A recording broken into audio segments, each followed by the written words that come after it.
সবাই কম বেশি আলু খেতে ভালোই বাসে, আর বাচ্চারা তো ভালোবাসে। বাচ্চারা এই রেসিপিটা খেতে কিন্তু দারুণ ভালোবাসবে। প্রথমে একটা আলুকে গ্রেট করে নিয়ে একটা নুন জলের মধ্যে ভিজিয়ে রেখেছিলাম।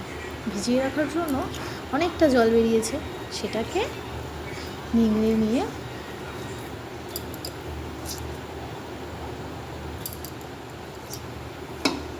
একটা পাত্রের মধ্যে রেখে দিলাম।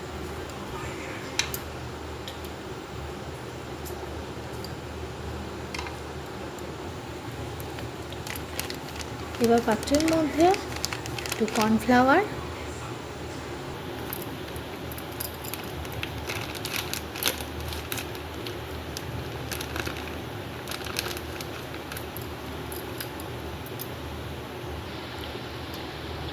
একটু লবণ, একটু হলুদ, একটু জিরে গুঁড়ো, আর একটু গোলমরিচ গুঁড়ো, আর একটু রসুন ও কাঁচা লঙ্কা কুচি দিয়ে এটাকে ভালো করে মাখলাম।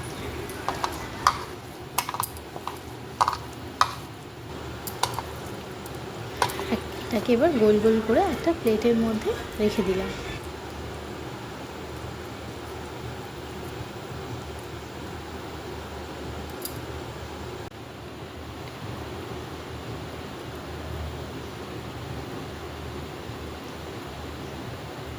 এবার একটা কড়াইতে তেল গরম করতে দেওয়া ছিল, তেলটা গরম হয়ে গেছে।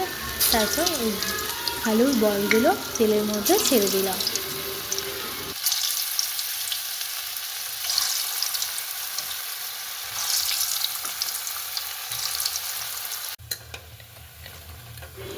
বলগুলোকে লাল লাল করে ভেজে নিচে নামিয়ে রাখলাম।